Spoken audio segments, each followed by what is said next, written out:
эфирге шықтық. Қайырлы кеш.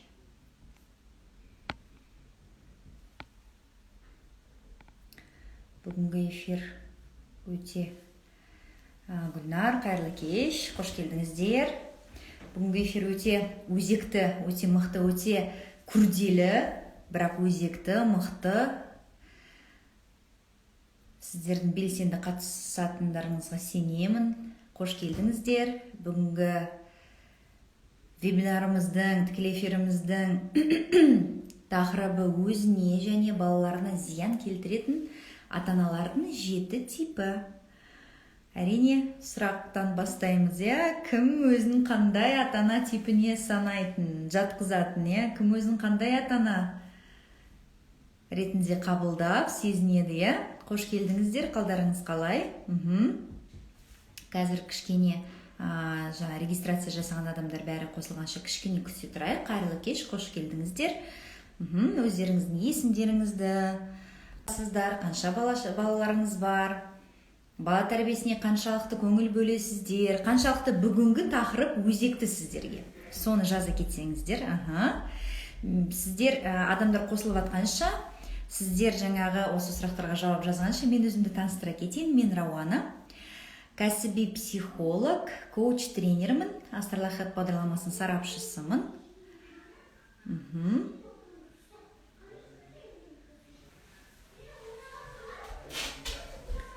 Қош келдіңіздер. Асел, бір қызым бар деді. Керемет, қайырлы кеш. Бүгінгі тақырып қаншалықты өзекті сіздерге? 10 балменен 1-ден 10 балға есептегенде, осы шкаламенен есептеңіздерші. Өзектілігі, маңыздылығы 10 деген бұл керемет, өзекті, мені ойландыратын тақырып. 5 орташа, 5-тен төмен қызық емес деген, Менің есім Қаракөз, 4 балам бар, өте қуаныштымын Қаракөз. Машалла, көп балалы аналарымыз ерекше құрмет сия. Құралай, мен баланың тәрбиесіне өте жақсы қараймын. 2 балам бар, машалла, қуаныштымын. Енді бүгінгі тақырыптың өзектілігін айтып кетсек, 10 бал, машалла, керемет. Сәлеметсіз бе, қызым бар, үлкен 3-ші сынып, кіші қызым 2-ші сынып оқиды. Керемет. Бұл әсіресе 2-ші, 3-ші сынып, мен болашақта Құдай қаласа дейміз. Енді осы ана мен бала жобасында біз жаңағы осы шәкірт онлайн командасыменен, Қымбат апайдың ұсынысыменен осы жобаны бастап кеттік. Иншалла осы біздің қоғамға, біздің рухани үлесіміз болсын деп, жаңағы ана мен баланың қарым-қатынасын жақсартатын психологиялық жаңағы тәсілдерді тәжірибе түрінде беретін, сонымен біз қандай көмектесе аламыз. Өйткені қазіргі заманда арасында да осы мәселелер өзекті болып жатыр. Өйткені бала тәрбиесі бұл ең өзекті десек болады. Себебі бала, мен қайталаудан еш жаңылмаймын, қайталай беремін. Балалар өсіп жатқан буын, олар біздің болашағымыз. Біздің болашағымыз жарқын болсын десек, онда біз балаларымызға керемет көңіл бөліп, жақсы тәрбие беруіміз керек. Өйткені тәлім-тәрбие отбасынан шығады. Балабақша мектептен емес, балабақша мектептен үйретеді білімге. Ал тәрбиенің ошағы үйден басталады. Қайырлы кеш, қош келдіңіздер. Жақсы, эфирімізді бастай кетейік онда да. Енді арасында орысша сөздерді қосатыныма алдын ала сіздерден айып етпейсіздер енді. Өйткені менің өзім тәжірибем бойынша көп контентім орысша болғандықтан қанша жылдан бері қазір енді өзім қазақпын деп жүрегім соғады. Сондықтан өзім де соған жұмыс істеп тырысып жатырмын. 100% жаңағы ақпаратты түсінікті, жетімді, біздің менталитетке сай қылып жеткізудің соған жұмыс жасап жатырмын. Жақсы, бүгінгі тақырып өзіне және балаларына зиян келтіретін ата-аналардың 7 типі. 7 тип туралы айтқан кезде астына өздеріңізді қандай ата-анаға санайтындарыңыз, жатқызатындарыңызды соны жаза кетсеңіздер тіпті күшті болады. Себебі дәл қазір осы тікелей эфир барысында сіздер өздеріңіздің проработкалеріңізді жасайсыздар. Мүмкіндік болса, қағаз дәптер алып алыңыздар, өздеріңіз бір өзекті нәрселеріңізді түртіп отырасыздар, немесе кейін осы эфир сақталады, қайта кіріп көрулеріңізге болады. Жақсы. Бірінші типке тоқталайық. Бірінші тип бізде бірігіп қалған ата-ана дейді. Орысша баламасы, орысшадан негізі сливающийся тип родителя дейді. Енді бұл бірігіп қалған, бұл қандай ұғымнан шыққан? Естеріңізге түсірсеңіздер, ана мен баланың қарым-қатынасы қай уақыттан басталады?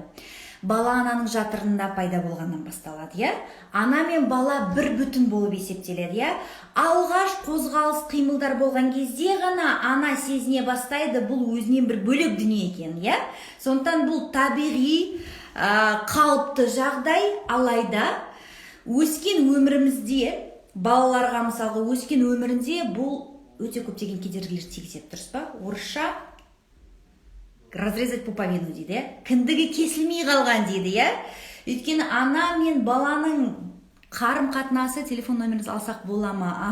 Чатқа жазып жібересіздер, сосын сол чаттан аласыздар, жақсы ма? Бұл қалыпты жағдай. Ана мен баланың қарым-қатынасы өмір бақи тығыз болады. Алайда психологиялық тұрғыдан, мысалы, детско-возрастная психология дейді, баланың жасына қарай, жасына сай психологиясы әртүрлі болады. Яғни бұл өмір қабылдау, өзінің мировоззрениесі қалыптасу, Мысалға 3 жасқа дейінгі баланың қарым-қатынасы анасымен өте тығыз. Бұл қалыпты жағдай. Ол анасы арқылы, анасының көзінің призмасы арқылы әлемді таниды. Ана оған үйретеді. Мынау қауіпті, мынау болады, мынау болмайды, мынаны былай істеу керек. Яғни ана жол сілтеуші сияқты, проводник. Бұл жақсы. Ал 3 жастан кейін баланың психологиясында мынандай өзгерістер пайда болады. Бала өзін идентифицировать етеді жеке тұлға ретінде. Бірақ өкінішке орай біз соншалықты балаларымызды жақсы көреміз. Өткен эфирлерде айтып кеттім. Өкінішке орай негізі осындай бір теория бар, ұғым бар психологияда, что мы любим не детей, а себя в детях. Яғни біз балаларды жақсы көрмейміз, біз балаларда өзімізді жақсы көреміз. Онымен келіссеңіздер, қосуды басыңыздар, немесе леп белгісін қойыңыздар.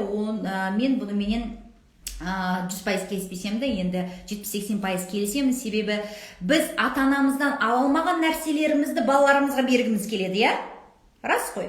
Бізде болмаған ойыншықтарды алып бергіміз келеді. Біз бармаған курстарға бергіміз келеді, Біз жемеген тамақты соларға жегізгіміз келеді, Сондықтан біз өзіміздің реализация жасалмаған нәрселерімізді осы балаларымыз арқылы біз өзімізді бақытқа кенелтсек екен дейміз. Сондықтан бірігіп қалған ата-ананың ең басты кемшіліктері енді бұл деген балаға үлкен өмірде белсенді, бейімделуге қиын болады. Себебі мұндай ата-ана әрқашанда баланы өзінің бір бөлігім деп есептейді, немесе жекеменшігім деп есептейді. Кім өзін танып жатыр? Өзін таныса, қорықпай, шынайы соны мойындаңыздар. Өйткені мойындаған нәрсе сіздер бекерге келген жоқсыздар. Бұл эфирге бекерге қатысып жатқан жоқсыздар. Өйткені осы өзекті проблема болғандықтан сіздердің жандарыңыз соған ауырады. Ал сіздер соны осознание дейді ғой, соны қабылдап, саналы түрде өзгертемін деп әрекет жасамасаңыздар, өкінішке орай нәтижені ала алмайсыздар, армандағанда, ойлағанда, Сондықтан ата-ана анасы баласына жекеменшік ретінде қарамау керек, уақытысында кіндігін кесіп тастау керек, Бұл біріншіден нені білдіреді? Баланың үлкен өмірде бейімделу болуына, жетістікке жетуіне, өзіне сенетініне. Мен тек қана ата-анам мен үшін бәрін шеше береді деген ой қалыптаспайды ода. Көрдіңіз бе? Ол ойлайды, мен бір жеке тұлғамын, менің бір миссиям, предназначениям бар. Яғни мен өздігімнен көріп, танып әлемді, бір нәрсе жасай алатыны өзіне сенімді бала өседі. Көрдіңіз ба? Уақытлы жаңағы бірігіп қалмай, уақытлы қарым-қатынасты, психологиялық қарым-қатынасты жаңағы бөлсеңіздер, ажыратсаңыздар. Екінші кері әсері бар, мысалға, енді анаға да кері әсері да бар. Бұндай балалар жеке өмірінде бір не приспособлены болады, олар жеке өмірінде, мысалы, онда балалар отбасы құралмауы да мүмкін. Әрқашан да сол мамасының етегінен жаңағы ұстап сөйтіп жүреді, келсеңіздер қосу белгісін басып қойыңыздар, немесе былай. Екінші, мысалға, баланың жаңағы балаға кері әсері бұндай ата-ананың, мысалы, қалай сіздер бұндай ата-ана екендеріңізді білесіздер. Бұл сөз тіркестері. Менің балам деудің орнына біз деп сөйлейді, мысалға, кішкентай кезде келеді дәрігерге, мысалы, анасы айтады, біздің ішіміз ауырды, біз ұйқымыз бұзылды, біз үйттік, біз сөйттік. Танысаңыздар, қосуды баса кетіңіздер, көрдіңіздер ма? Сонда өскен кезде де біз деп кетеді. Егер біз деп сөйлейтін жаңағы ата-ана, онда сіз бірігіп қалған ата-анасыздар, Әкесі қалай, мысалға, ондай ата-аналар әкесі, мысалға, жүгіріп келіп баласын киіндіреді, немесе шешіндіреді, шнурогын байлап береді, аяқ киімін кигізеді, яғни балаға мүмкіндік бермейді өзін проявить, өзін мен самостоятельно, мен оған шамам жетеді дегенге мүмкіндік бермей, ата-анасы бәрін соның орнына істеп тастайды, көрдіңіз ба? Бұл нені қалыптастырады? Бұл қалыптастырады қорқынышты. Өйткені мен істесем, наверное, қателесетін шығармын. Ата-анам істеп береді, значит, ол авторитет, ол біледі, көрдіңіздер ма? Сонда осы қорқыныштар комплекс дейді, неполноценности, қорқыныш комплекстері сонда кішкентай кезден осы ата-ананың өзі қалыптастырады екен балаға. Сосын жаңағы өзіне сенімсіздік, көрдіңіздер ма? Сенімсіздік ата-анасынан зависимый дейді ғой, зависимый ребенок. Сондықтан өтініш, осында егер сіздерде жаңағы сөз тіркестер болса, біз үйттік, біз бүйттік, біздің ішіміз ауырды, біздің тәбетіміз болмады деген тіркестерді қолдансаңыздар, оны мүлдем стоп деп тоқтатып, сіздер менің баламның деп жеке тұлға ретінде жаңағы рухани, психологиялық,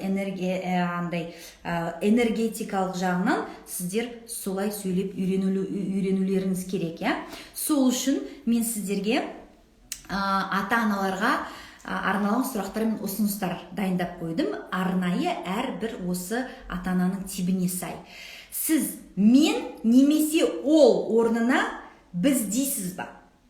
Осы сұрақтарға жауап беріп кетіңіздер, жақсы ма? Эфир біткен соң, кішкене өздеріңізбен анализ жасап жұмыс жасамасаңыздар, өкінішке орай нәтиже ала алмайсыздар, Өйткені қалай айтады әлемде?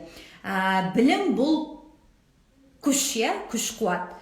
Үйрену ол суперсила дейді, супер қуат, Ал бұл екеуін егер біз өмірімізде пайдалана алмасақ, өмірімізде іске асыра алмасақ, практика жүзінде, если мы не будем применять в жизни, бұл екі нәрсе суперсиламен біздің просто силамыз не болып қалады, нереализованный потенциал болып қалады. Сондықтан біткеннен кейін осы тәжірибені жасаңыздар жұмысты, Егер сіз мен және менің балам емес, біз деп сөйлейтін болсаңыздар, значит, сіз кішкене осы ата-анаға, осы ата-ананың типіне бірігіп қалған, слияющийся тип родителя дейді.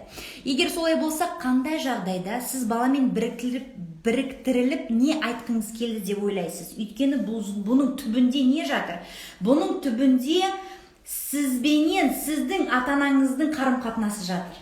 Өйткені біз ол сценарийді қайдан аламыз? Біз өзіміздің ата-анамыздан аламыз. Бұл бейсана түрде, біз автоматты түрде береміз. Өйткені біз неге толамыз? Ата-анамыздан не алдық? Біз соны береміз.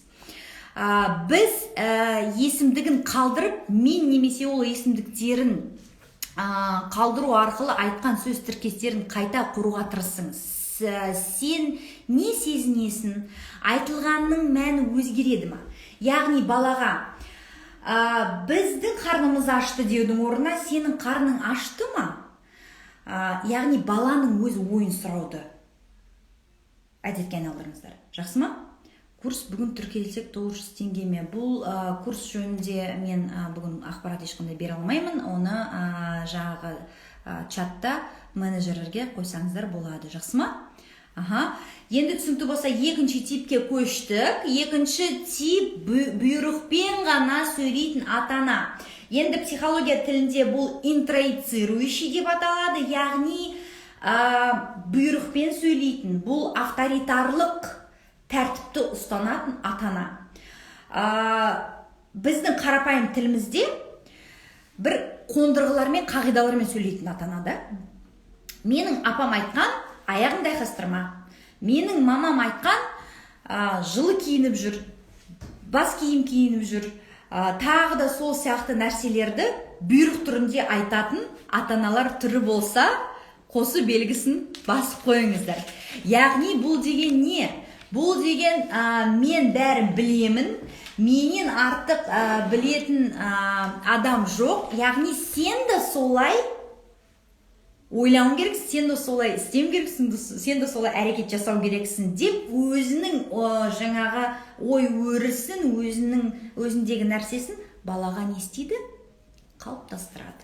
Көрдіңіз ба? Санаспайды. Өйткені ата-ана өзін сондай авторитетті болып сезінеді, иә? Мысалға,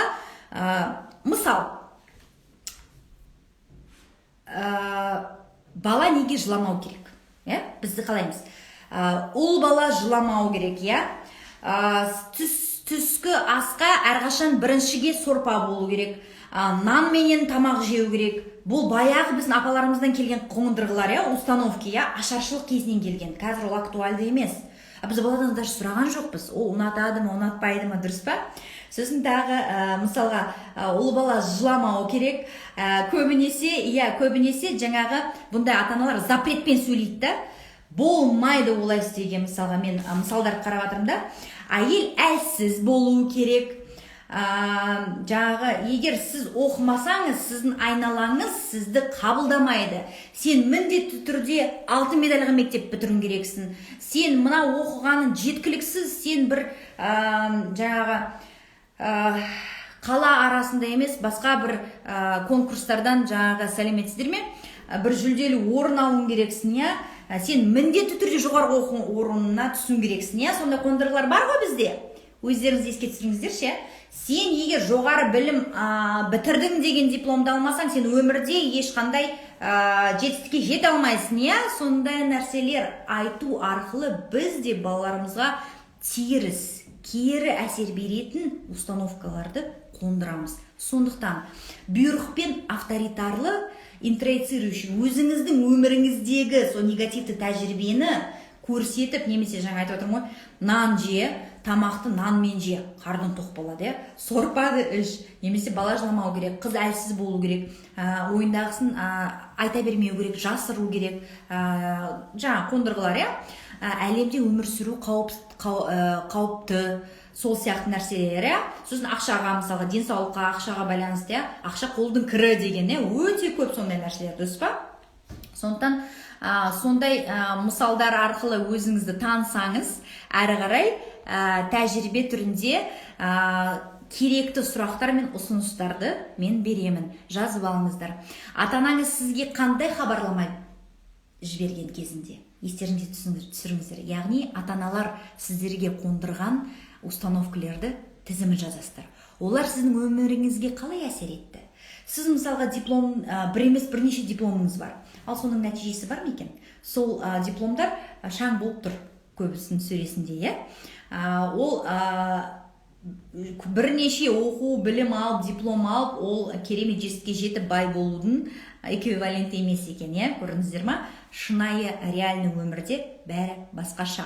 Осы хабарламаларды есіңізге алғанда сіз өзіңізді қалай сезіндіңіз? Яғни эмпатия дейді. Сізге ата-анаңыз өзінің қондырғыларын қалыптастырған кезде сіз өзіңізді қалай сезіндіңіз? Сол тура дәл сондай сезімде сіздің балаңызда. Сіз сөйтіп бұйрықпенен догма ретінде сөйлесеңіз, мынау болмайды, мынау болады, мен айттым, болды. Сіз өзіңіздің балаңызға жіберіп отырған өзіңіздің жеке хабарламаларыңыздың тізімін жасаңыз. Есіңізге түсіріңіз, сізге ата-аналар қандай қондырғы берген? Балаларыңызға қандай қондырғыларды? Жан болып жатыр, привет, Сондықтан балаларыңызға қандай бұйрықпен беретін қондырғылар тізімін бөлек жазыңыз да, қайсысы пайдалы, қайсысы пайдасыз. Пайдалыларға жатады. Қызыл бағдаршамға жүрме, дұрыс па?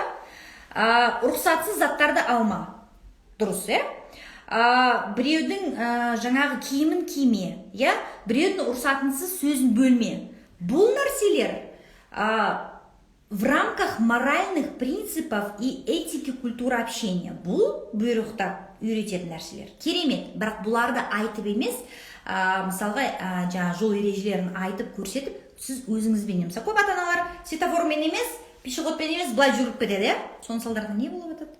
ДТП, адам өліміне алып келетін, көрдіңіздер ма? Сондықтан көп нәрсені біз өзіміздің іс-әрекетімізден көрсетеміз. Бұл жерде керемет нәрсе, естеріңізге түсіре кетейін, балаларды тәрбиелеудің қажеті жоқ, өздеріңіз тәрбиелеңіздер. Өйткені бала тура 100% сіздердің істегендеріңізді қайталайды. Сондықтан осы сұрақтарды жазып, осы тізімдерді жасап, сосын анализ жасаңыздар. Жақсы ма? Эфирді сақтаңыз, енді кірдім, толық көргім келеді. Эфир сақталады, уайымдамаңыздар, Кеттік ары қарай. Үшінші тип.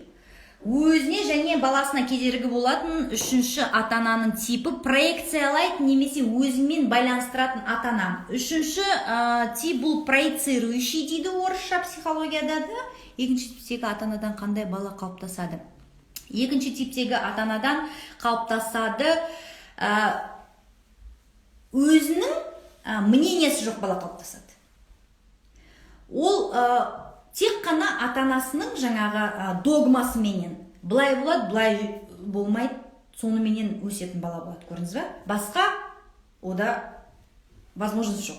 Тек қана ата-анасы берген выборменен өмір сүреді, көрдіңіз бе? Бұл көрдіңіздер ме, неге алып келеді? Икемсіз, бейімсіз баланы. Өйткені мен айтамын, ғалам шексіз, мүмкіндіктер шексіз. Нет ничего невозможного. Мүмкіндіктер толып жатыр. Шектелер ол біздің тек қана санамызда ғана. Бұл енді басқа тренингтерден кетіп қалды, бірақ енді пайдасы тиеді деп ойлаймын. Үшінші типқа кеттік, проецирующий дейді. Бұл өз сезімдерін балаға ауыстыру дейді. Мысалға, жаңағы апасы, анасы қызын ой, менің қызым күшті билерге қатысады, немесе фигурный катания қатысады. Ол оған өте қатты ұнайды. Бұлай қарасаң, қызына ұнап тұрған жоқ, бірақ амал жоқ, анасының несіменен байқыз жүр. Балалық шағын ұрлап алған ата-ананың типі ғой бұл. Өйткені кезінде өзі көркем сырғанауменен фигурный катание немесе латын билерімен айналысқысы келген ана ол қызына сөйтеді екен, көрдіңіздер ма? Ұнайды, ұнамайды, бірақ бәрін сөйтіп жүреді екен. Оған бәрі ұнайды. Тағы мысал, апаларымыз не дейді? Көп ана да сөйтеді. Сен жаурап қалған шығарсың, сен үйтіп қалған шығарсың, бүйтіп қалған шығарсың деп. Бала ол жаурап деп айтып та үлгерген жоқ, ол жаурап айтқан жоқ, барады да үстіне кигізеді.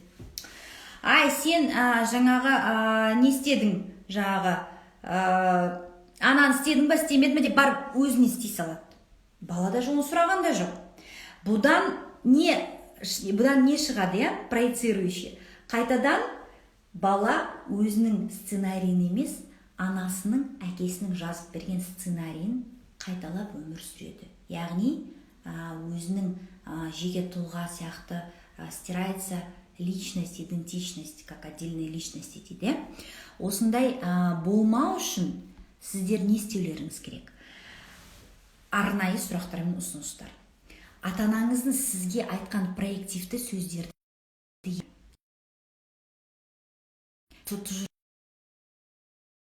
кезінде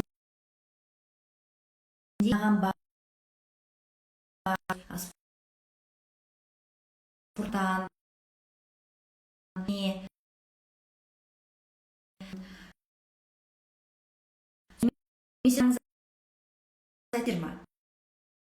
бірақ сіздер қандай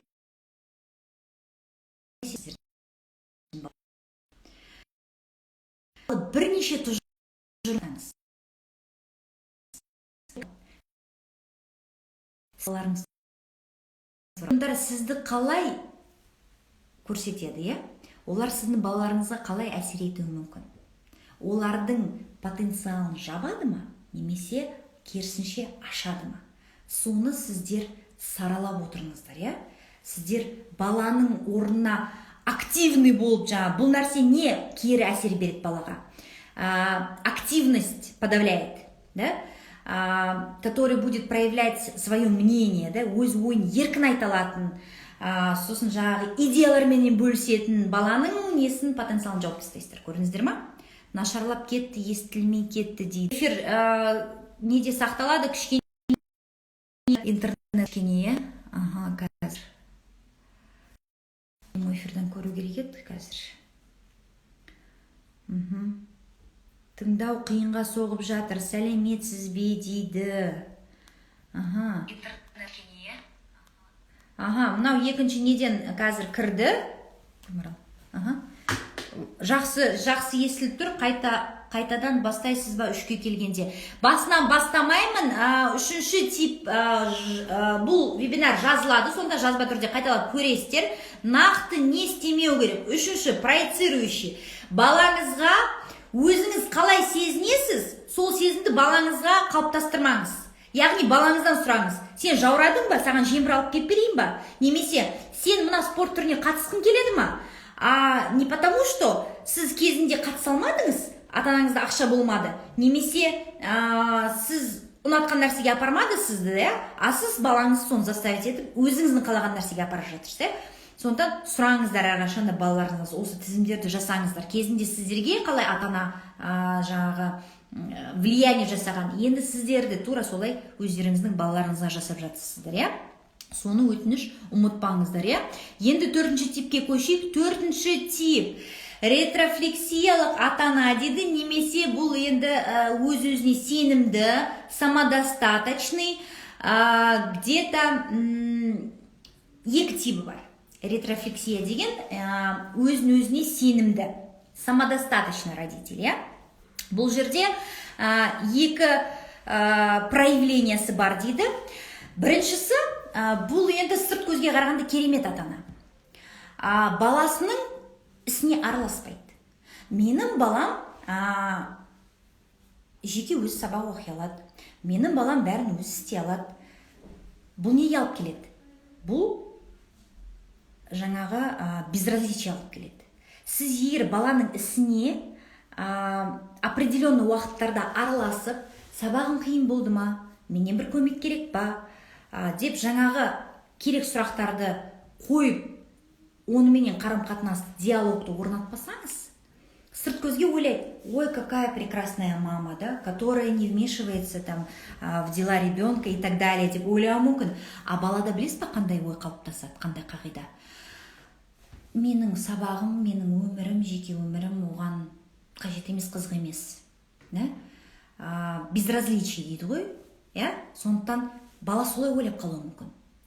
Екінші, бұл типте ретрофлексиялық ата-ананың типі, бұл балаларға ұрыспайды. Бұл балаларға ұрсудың орнында бұл ойлайды екен: балаларға ұрыссам, мен оларды бір психологиялық травма жасатам. Сондықтан мен шыдауым керекпін. Өзім тудым, өзім кінәлімін деп өзінің ішіне жібереді екен. Анау агрессия немесе бір негативті эмоция. Негативті эмоция, ол позитивті эмоция сияқты бұл табиғи нәрсе. Оны қабылдау керек. Мен негативті эмоция сезінбеуім керекпін балаға, мен балаға ренжімеуім керекпін, мен балама ашуымды көрсетпеуім керекпін деген бұл қателік. Оны ұмытыңыздар. Оның кері әсері сіздерге келіп соғады, балаға соғады. Қалай? Сіз жаңағы балаға бағытталған, сізді тыңдамады, сабағын істемеді, айтқан нәрселерді игнорировать етті. Сіз неге оған айтпайсыз? Неге сіз оған ашылусыз? Неге сіз оған ренжілусіз? Сіз оған айтуыңыз керексіз. Ал егер мен жаңағы психологиялық травма жасамауым керекпін деп айтпайтын ата-ана ішінде тынып жүреді дағы, бұл психосоматикалық ауруларға келіп соғады. Ата-ана немен ауырады? Язва, астма, все болезни бронхолегочной системы, да? Осыған әкеп соғады. Ал балада қандай қалыптасады қағида? Мне все можно, вседозволенность. Жақсы оқып келе жатқан бала екі алып қалса, ата-анасы жарайды деп, мысалы бұл мен кішкентай мысалда, содан оның оқу несі түсіп кетеді, қабілеті. Бір, ондай бала өтірік алдайтын болады. Она меня не ругает, они меня не ругают, значит мне все можно. Ондай бала ерте темекі шегетін болады, ішетін болады, өйткені сондай компанияларға қосылатын болады, өйткені ата-ана ұрыспайды ғой. Көрдіңіздер ма? Қанша керіс әсерлерді берді. Казалось бы, біз бір жақтан күшті психологиялық травма жасамайық, бұл жеке тұлға ғой деп қалыптасқанменен бала оны керісінше түсінеді екен. Көрдіңіздер ма? Сондықтан төртінші типтің жаңағы қондырғылары, сұрақтар мен ұсыныстар қандай, балаларға арналған үнсіздік, немқұрайлылық екеуіңіздің араңыздағы бір сондай бұзылмас қамал, стена молчания и безразличия болып қалмасын. Бейжай қарамаңыздар.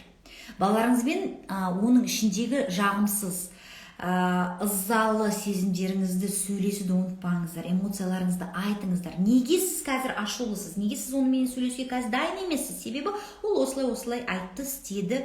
Көрдіңіздер ме? Бұл шынайылықты көрсетеді. Бұл баламен, балаңызбен қарым-қатынасты қайта жақсартады. Өйткені балада не қалыптастыру керек? Ата-анаңнан жақын адам бұл өмірде жоқ. Көрдіңіздер ме? Соны қалыптастыру керек. Сіз қайғылы, ренжіген, ызалы сезімдеріңіз туралы шынайы айтуды қорықпаңыз, Өзіңізге қамқорлық жасаңыз, көмек сұраудан қорықпаңыз. Сіздер ойламаңыздар, бала психологиясы деп. Енді әрине ажырату керек. Сіз мысалы күйеуіңіздің араңыздағы проблеманы балаңызбен талқыламайсыз, дұрыс па? Сіз балаңызбен талқылайсыз конкретно балаңыздың арасындағы проблеманы. Түсіндіңіз бе? Соны талқылауға қорықпаңыздар. Бұл табиғи, бұл қалыпты, это нормально. Балаңызбенен түрлі жаңағы іс-әрекеттер жасаңыздар да, бұл оған да сізге де қажет, Осы әртүрлі нәрселер жасап, общие темы, общие дела делайте. В общем, бейжай қарамаңыздар балаларыңызға, Келесі 5-ші тип бізде баламен контакты аударатын, немесе осы сәтпен қазіргі кезден қашатын ата-ана дейді. Яғни 5-ші тип дефлексирующий родитель. Это тот, который направляет өзінің энергиясын дәл қазіргі осы сәтке емес, баласына емес, басқа нәрсеге аударып жібереді.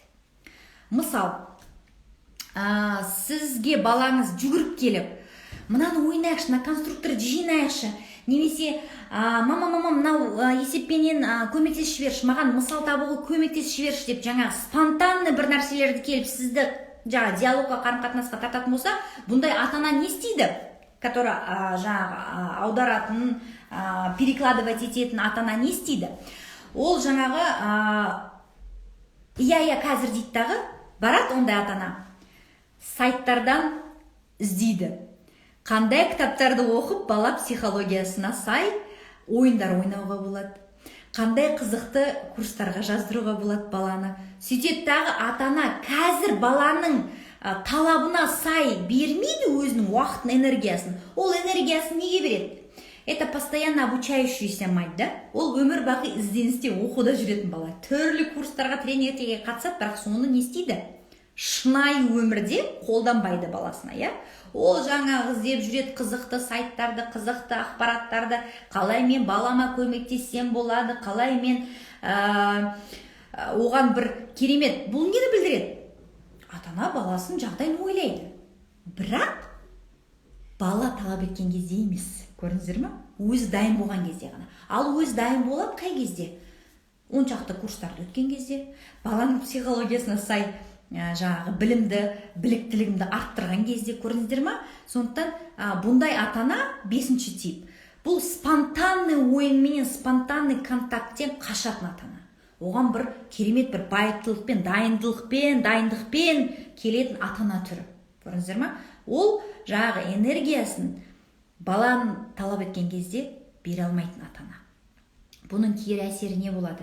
Кері әсері балаға тиеді, бала ойлайды, ана мені естімейді. Ана мені қабылдамайды осы қалпыменен, Ол менің талаптарымменен қызықпайды. Ее не интересует то, что мне интересно. Көрдіңіздер ме? Ол постоянно бір ізденісте жүретін ата-ананың типі бұл. Көрдіңіздер ме? Мінсіз ата-ана, бұл жерде сіздерге ұсыныстар мен сұрақтар. Мінсіз ата-ана болуға тырыспаңыз. идеальной матерью не надо быть. Идеал ол қол жетпейтін бір абсолют. Бұл иллюзия, бұл табиғатта жоқ нәрсе әлемде. Ал балаға қандай ана керек? Жүрегімен қарым-қатынас жасап, сүйетін ана керек. Қол жетімді ана керек. Қазір ойнаймын, қазір аламын, қазір құшақтағым кеп тұр. Келе ғой құшақтай ғой. Ондай ата-ана, ол не істейді? Қазір тұра мен тірлігімді бітіріп алайын, бұл маңыздырақ. Бірақ бұл білдірмейді оның, ол бірақ жақсы көрмейді екен деп ойлап қалмаңыздар. Бірақ өкінішке орай, ол баланы да қандай қылып өсіреді?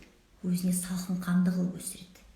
Бұл бірден бір қандай балаларды өсіруге кері әсерін тигізеді? Холодный и безразличный. Көрдіңіздер ма? Кейін олар өздерінің балаларына да сөйтіп жасайтын болады. Көптеген үлкен іс-шараларымен жоспарлап емес, спонтанный эмоция келді ма баланың, сіз сол эмоциямен жауап беріңіз оған, то есть будьте чувствительными дейді ғой балаңыздың талабына, сосын балаңызбен өзіңіз туралы, сіздің сезіміңіз бен тәжірибеңіз туралы сөйлесіңіз. Бұл ескертпе жасай бергеннен гөрі жақсы. Ескертпе деген нотация. Не надо, орысша кетіп қалып жатыр, кешірім сұраймын, балаларға ой, менің кезімде осындай болған деп әңгімені бастап кетпеңіз, балаңыз келіп мысалы қызық бір әңгімені айтып келсе, тыңдаңыз, жоқ дегенде, мысалға көп балалар бір өзінің сезімін айту үшін немесе бір опытын айту үшін бір ұзақ созылып кетеді, сол кезде ең жоқ дегенде құрғанда шыдамды бол, ух ты, күшті, сіз оны тыңдамасаңыз да, бірақ сол диалогта участвуйте, сонда сіз нені? Баланың воображениясын, фантазиясын, өзіне сенімділігін арттырасыз, көрдіңіздер ма? Ода қалыптасады, анам мені жақсы көреді деген кез келген кезде ол иығы арқылы, дей салмайды, ол маған қарап, менімен сөйлеседі, меніменен жаңағы уақыт өткізеді деген сияқты сондай күшті нәрселер қалыптасады, Кеттік әрі қарай. 6-шы тип өзіне және баласына кедергі жасайтын ананың ата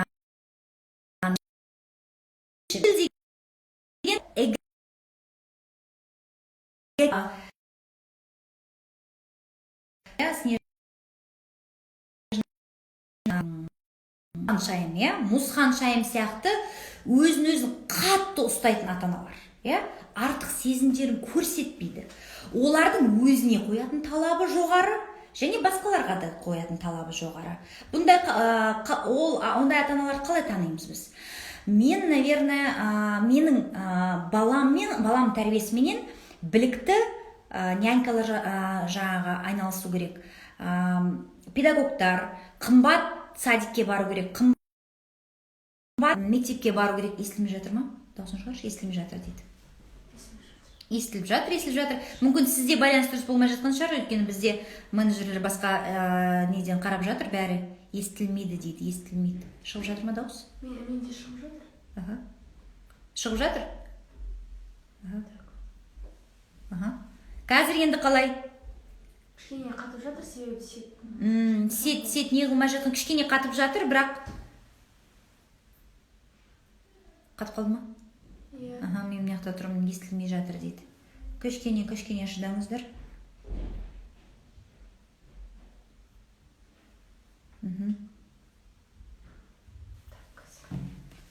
Қосқан жоқ па? Қазір қалай болып жатыр? Арасында үзілді дейді. Қазір естіледі ме? Қазір естілсе қосу қойыңыздаршы. Жақсы дейді. Қосылды ма? Керемет, все жақсы.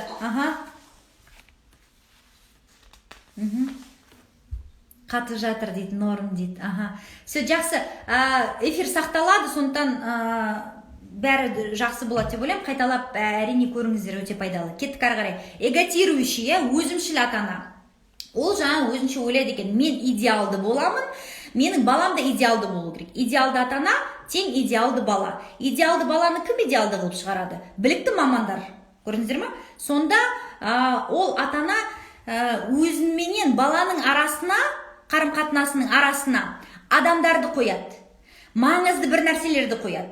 Мысалға, бұндай ата-аналар көбіне балалармен спонтанны бір демалысқа шығып кетпейді, баламенен жаңағы өзі қызығатын бір жерлерге бармайды. Ол өзіне қызығатын, эгоцирующий ол. Өзінің қызығатын, мысалға, театр, кинотеатр немесе музей. Театрға барғанда белгілі бір сюжетті талқылайды, көрдіңіздер ма? Бұл жерде бір үлкен мән бар деп тұрды ондай ата-ана, көрдіңіздер ма? Сонда ол өзінің жаңағы несіменен не қылып жатыр да. Музейлерде бір жаңағы скульптура немесе картиналарды талқылауға конкретно бір мәні бар тақырып. Соны талқылаймыз деп баланың жаңағы не істейді? Қайтадан бетін қайтарып тастайды, көрдіңіздер ма? Бұндай ата-аналар сіздерге ұсыныстар мен сұрақтар. Мінсіз ата-ана болуға тырыспаңыздар. Өткен сұраққа сұрақпен жауап бермеуге тырысыңыздар. Мысалға, балаңыз сізге ана Амстердам қай жерде десе, сен тамағыңды жедің бе дейміз біз, көрдіңіздер ма? Бұл деген жағы өзінің мнениясын тоже балаға қалыптастыратын ата-ана. Баланың сұрағына жауап беріңіз бірінші, сосын бір өзіңіз сұрағыңызды қойыңыз. Жақсы ма?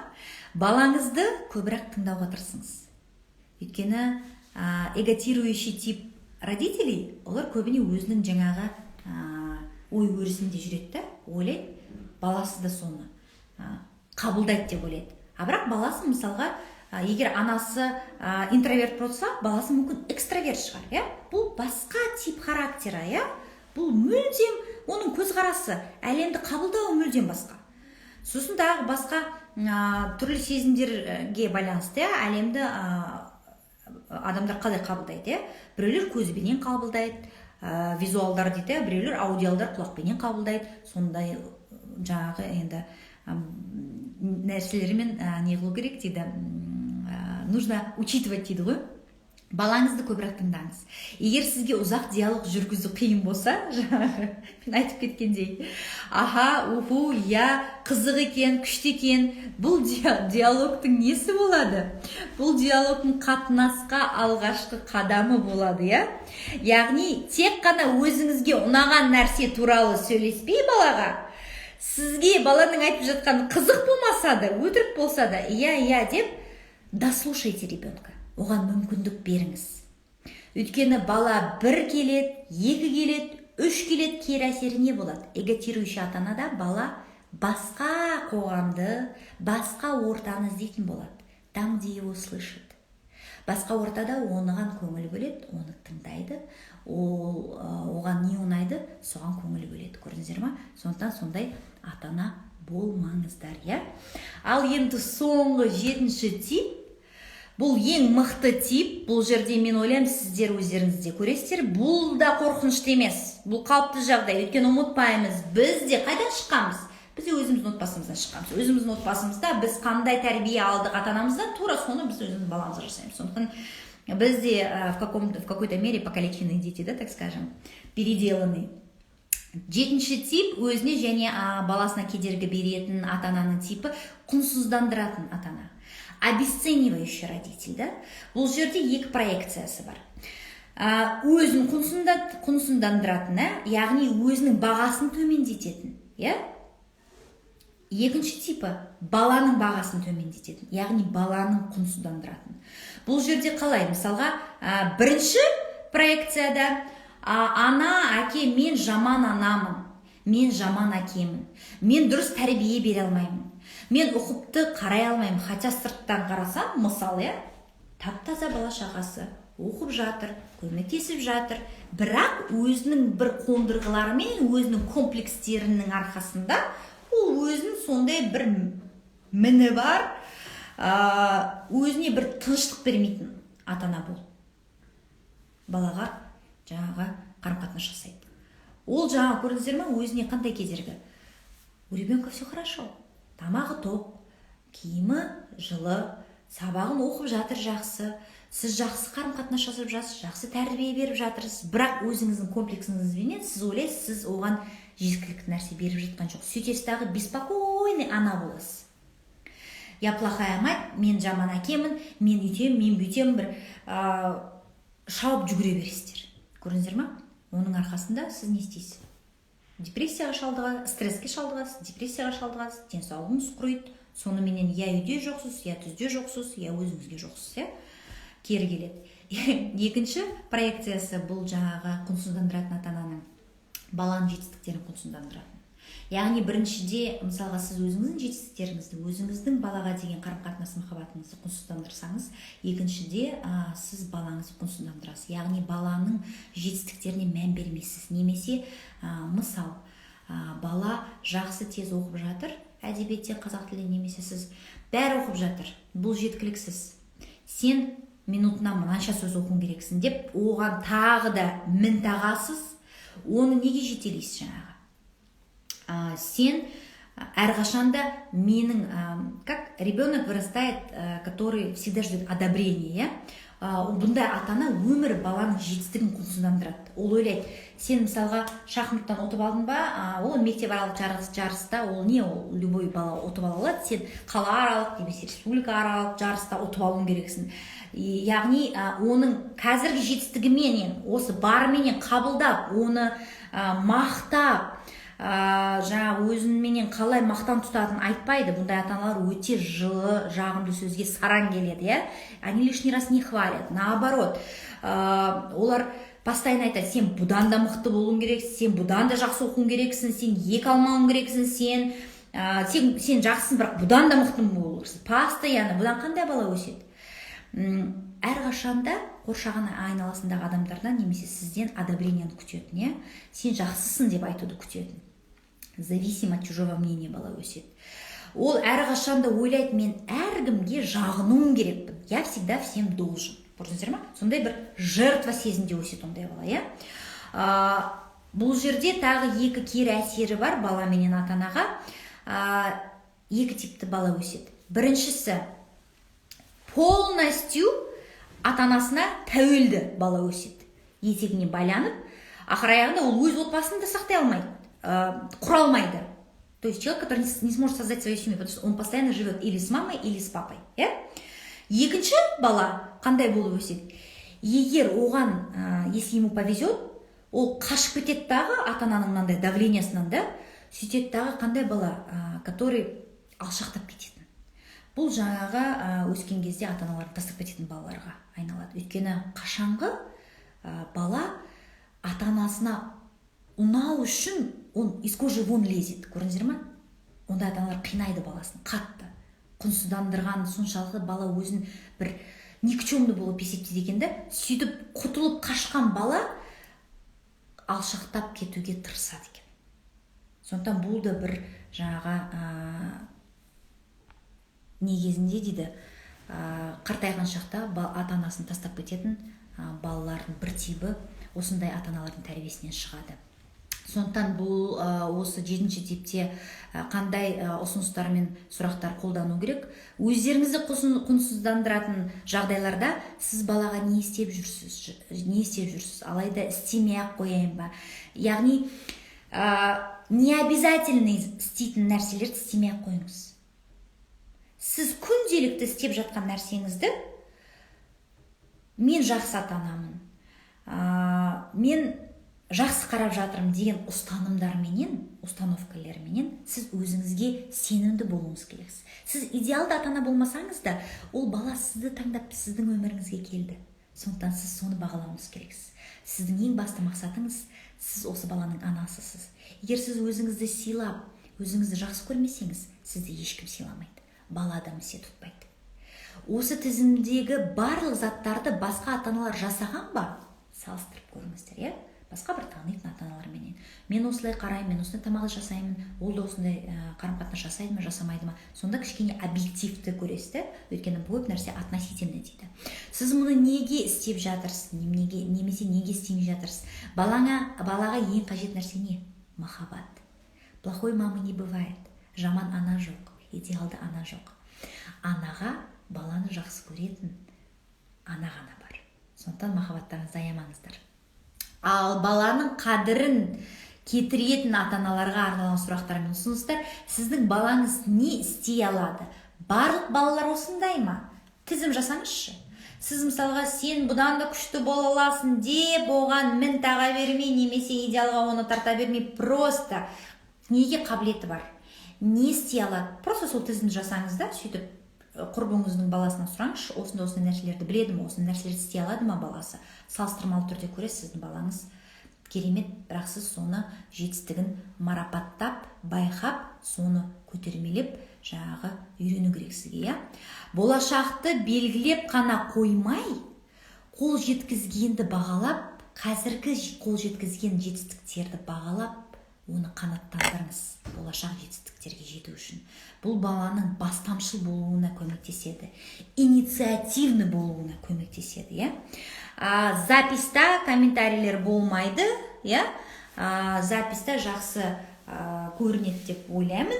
Егер көрінбесе, менеджерлерге айтам, олар презентацияны сіздерге чатқа жібереді. Сондықтан чаттан шықпаңыздар, чатқа жаңағы басқа чаттарға жіберіңіздер, қосылсын. Мен есім Рауана болады. Біздің жаңа традиционно дейді ғой, әр апта сайын сейсенбі күні мен шығып тұрамын, алдын ала анонс жасайды. Осы мысалға сейсенбі күні таңертеңнен бастап анонс жасайды, қандай тақырыпқа прямой эфир болатын. Керекті кеңестер алдық школынан. Жақсы. Сұрақтарыңыз болса қазір қойыңыздар. Мен жауап берейін дағы. Біздің эфиріміз осыменен тамамдалды. Ұнаса сіздерге шапалақ жіберіңіздер, 10 қойыңыздар, леп белгісін қойыңыздар. Өйткені сіздердің кері байланыстарыңыз ол біздің мотивациямыз, менің мотивациям, иә. Қызылорда облысы Қазалаудың Көбелі мекенінен сәлем. Сәлем. Күршайлы толық айтыңызшы дейді. Чатқа қалай қосыламыз дейді. Чатқа қалай қосыламыз дейді. Номерді жазып жіберейін бе? Шәкірт онлайнға номер. Шәкірт онлайн осы бүгінгі вебинардың анонсының астына комментарийге жазып жіберіңіз. Мені қосыңыздаршы чатқа деп номерлеріңізді қалдырыңыздар. Сол номерменен сіздерді менеджерлер қосады. Жақсы ма? Керемет, жақсы. Баланың сабаққа ынтасын жақсартсақ болады. Иншалла бәрі болады. Бұл сұраққа өздеріңіз жауапты баладан алыңыздар. Балаға сұрақ қойыңыз. Неге сен сабақ оқығың келмейді деп сұрақ қойыңызшы. Не қызықтырмайды, немесе не қорқытады сені, не мазалайды. Мүмкін оның ішінде бір мазалайтын мәселелері бар. Приоритетте тұрған у него другая боль. А учеба на последнем месте. Көрдіңіз ба? Сіз одан талап етіп отырсыз приоритетті емес нәрсені. Оны қойып жатыр. Рахмет, жақсы.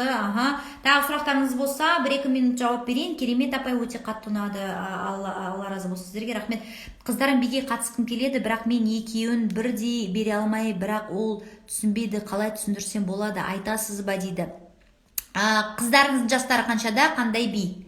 Бағасы қанша? Сіз скидка сұрап көрдіңіздер ма би беретін жерден? Енді жас аралықтар қанша? Егер погодки болса, это будет очень сложно. Оны менен жеке-жеке жұмыс істеу керек. Егер 2-3 жас аралары 2 жастан 3 жастан көбірек болса, сіз жаңағы біздің қазақтар қалай тәрбиелейді, отбасыны? Үлкенге ұлағат, кішіге үлкенге ізет дейді, үлкенге құрмет, кішкентайға ізет дейді. Яғни алдыңғы үлкендердің жолы үлкен, қазіргі кезек осыған келіп тұр, осы үйреніп алғаннан кейін сен бұдан да жақсыға барасың, немесе осы әкең үйренеді дағы сені келіп үйде үйретеді. Тегін, мысалы, егер сіздер мені қосыңызшы дейді. Номерлерді қалдырып кетіп жатыр. Сіздер осы ненің прямой эфирдің комментарийіне, қазір емес, прямой эфирдің комментарийіне жазып алшы номерлерді. Жазып жатыр қазір мені. Мен скрин жасап көрейін қазір. Жазып жатсын, номер беріңіз дейді. И номерді жазып жіберші, қайда жазуға да? Қазір менеджер номерді жазып жібереді. Неге? Чаттың номерін, или шәкірттің өзінің номерін жазып жібер. А так осы жерге чат ақыл ма? Жоқ, чат ақысыз тегін. Чатта анонстар жіберіп тұрады, қандай эфирлер болады деп. Сосын чатқа жаңа қызықты ақпараттар, өйткені мен қазір мысалға қызықты марафондар жүргізіп жатырмын. Тағы бір қызықты марафон жүргіземін. Шәкірт онлайнның несіне қарап жүріңіздер, стористеріне. Мені қосыңызшы дейді. Гүлмарал номерлер жазып ал. Номерлер кетті. Жақсы, сұрақтарыңыз тағы бар болса, көп номерлер кетті. 776, 705, чатқа мені де қосыңыздар. Кімді қазір жазып үлгере алмасақ, сіздер осы вебинардың астына қазір сақталады, комментарийге номерлерін жазып жіберіңіздер. Жақсы ма? Сол 100% сіздер қосыласыздар. Жақсы ма? Қазір өткен бәрі бит-бит кетіп жатыр да, жазып үлгере алмай жатыр. Аха, жақсы, сәлеметсіз. Баланың сенімсіздігін қалай жоюға болады? Баланың сенімсіздігі ең бірінші, жасы қаншада балаңыздың? Баланың сенімсіздігін ең бірінші сіз өзіңіздегі сенімсіздікті өшіріп тастау керек. Өйткені ата-ана өзінің ішіндегі сезімін бейсана түрде балаға береді екен. Мысалға, сіз егер бір қобалжып, жылап, қорқып неғып тұрсаңыз, баланың ұйқысы кетеді, балаңыз ауырады. Бұл бірінші мәселе. Екінші мәселе, балаңызға көбірек мақтау нәрсе айтыңыз, көбірек құшақтап, сен жақсысың, сен мықтысың, сенде қалай жағдайың болып жатыр деп побольше интересуйтесь, көрдіңіздер ме? Балада сенімсіздік неден? Маған безразлично ата-ана деп ойлайды дағы, и мен ешкімге керек емеспін деп ойлайды дағы, содан пайда болады сенімсіздік. Түсіндіңіздер ме? Сосын жасына, жас ерекшелігіне қарай бұның да өзінің нелері бар, особенностьтері бар. Аха, номерлер кетті. Үлгере алмасақ, жаңағы осы вебинардың астына комментарийге біткен кезде жазасыздар, жақсы ма? Өзімді тәрбиелеу керек. 100%, Шынар ханым. 100% ата-ана өзін тәрбиелеу керек. Әкеге арналған семинар керек деп ойлаймын. Аха. Иә, жұбайларыңызды көрсетіңіздер. Мархабат, өйткені бала кімнен туады?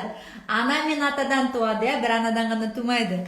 Сондықтан бұл қалыпты нәрсе, да? Екі бала погодке, жастар 13-12 жастар, екеуі көп ұрсады, не істейміз дейді. Аха, бұл туралы мен прямой эфирлер жүргіземін болашақта. Қараңыздар. Во-первых, қазір 13-12 жас бұл пубертатный подростковый периодтың нағыз қайнап тұрған кезі, қазір гормондар ойнап жатыр оларда. Сіздерге успокаивающий ішіп, сабырлы болыңыздардағы, екеуімен бөлек сөйлесіңіздер. Бірін-бірін емес, бірін-біріне ашылу тұрғанда емес. Екеуін бөлек, бірінші біреусімен сөйлесіңіз, не болды деп. Сосын екіншісімен сөйлесесіз. Сосын екеуінің де позициясын тыңдап ал, общий бір консенсуске келесіз. Бұл жерде ең басты не нәрсе? Ана айтады, екі бауыр ең жақын адамдар. Сондықтан сіздердің мақсаттарың бірін-бірімен тату болу. Шешілмейтін проблема жоқ деп сіздер айтуларыңыз керек. Жақсы ма? Әкесіз өскен ұлды жаңа әкемен қалай таныстыруға болады? Аха, жекеме сосын жазасыздар, бұл деген өте күрделі нәрсе. Бала разводты қалай может пережить, бұл туралы да мен прямой эфирларды жүргіземін. Сондықтан біздің арнамыздан дейді ғой, біздің инстаграмымыздан ажырамаңыздар. Жақсы ма? Бұл өте күрделі сұрақ, бірақ онымен оңай жұмыс істеуге болады. Баланың жасын қаншалықты уақытсыз араласып жүрсіз жаңа адамменен, сосын жаңағы сіздің позицияңыз, сіз ол жаңа адамды оны әке ретінде қабылдасын дегіңіз келеді ме, әлде ол должен понимать, что это его не биологический отец, да? Сіздің позицияңыз өте маңызды бұл жерде. Сізбенен жұмыс жасау керек. Когда вы будете готовы, вы легко сможете объяснить и подготовить ребенка к знакомству с новым мужчиной, да, с чужим. Баланың еркелігін қалай қойдыруға болады дейді. Баланың еркелігі, балаңыз қанша жаста? 7 жасқа дейін еркелікті қойдырмаңыз. 7 жасқа дейін бала еркелік өспеген бала бақытсыз бала болады. Иә, 15-те. Шынар, мен есіме шығып кетті, қандай сұрағыңыз сіздің, 7-ге болады. Менде егіз қызым бар, түсіне алмайды дейді. Рахмет, керемет сабақ болса, сабақ көп болу керек.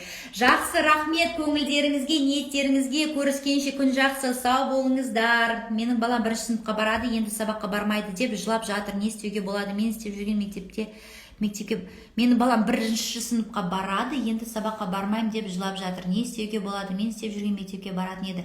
Бармай қойсын. Балаңыз 7-те болмаса 8-де барады. Ничего страшного, не ломайте ребенка.